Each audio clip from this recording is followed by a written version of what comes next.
Hello बच्चों, let's read the question and the question says identify the correct statement regarding enzymes. Option A, enzyme are specific biological catalyst that normally works at higher temperature. Option B, enzymes are normally heterogeneous catalyst which decrease the rate of reaction. Option C, enzymes are specific biological catalyst with low molecular masses. Option D, enzymes are specific biological catalyst that are very specific in nature. तो enzymes क्या होते हैं? Enzymes proteins होते हैं हमारे जो act करते हैं as a catalyst in biological processes. Option A की बात करते हैं, enzymes are specific biological catalyst that normally works at high temperature. तो ये ऑप्शन हमारा गलत हो जाता है। वो हमेशा एक मीडियम रेंज ऑफ टेम्परेचर पे ही काम करेंगे, हाई टेम्परेचर पे कभी वर्क नहीं करते हैं। हाई टेम्परेचर पे वो डीनेचर्ड हो जाते हैं।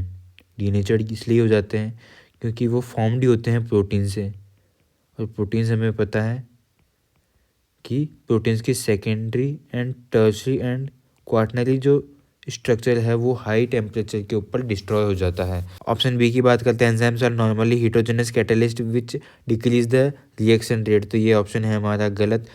ये इन रिएक्शन रेट को डिक्रीज नहीं करेगा, उल्टा ये एंजाइम जो होते हैं वो रिएक्शन रेट को हमारा इंक्रीज करते हैं। ऑप्शन सी की बात करते हैं, enzymes are specific biological catalyst with low molar masses. तो ये ऑप्शन भी हमारा गलत हो जाता है। Enzymes generally high molecular mass के होते हैं, हाई मोलर मास के होते हैं।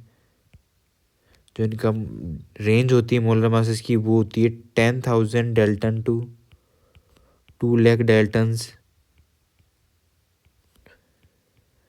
तो ये हाई मॉलिकुलर पार्टिकल्स होते हैं, हाई मॉलिकुलर प्रोटीन्स होते हैं। एंजाइम्स हमारे लो मॉलिकुलर मासेस के नहीं होते, तो हमारा ऑप्शन सी भी गलत हो जाता है। ऑप्शन डी की बात करते हैं, enzymes are specific biological catalyst that are very specific in nature. तो ये बात हमारी सही है। स्पेसिफिक नेचर होने का मतलब ये है कि एंजाइम जो हैं वो कोई एक पर्टिकुलर टाइप ऑफ जो रिएक्शन होगी उसको ही कैटलाइज करेंगे, बिकॉज इनके ऊपर जो एक्टिव साइट प्रेजेंट होती है वो कॉम्पेटिबल होती है उसी रिएक्शन को कैटलाइज करने के लिए।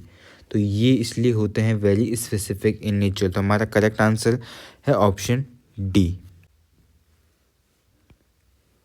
Hope you understood it well. All the best.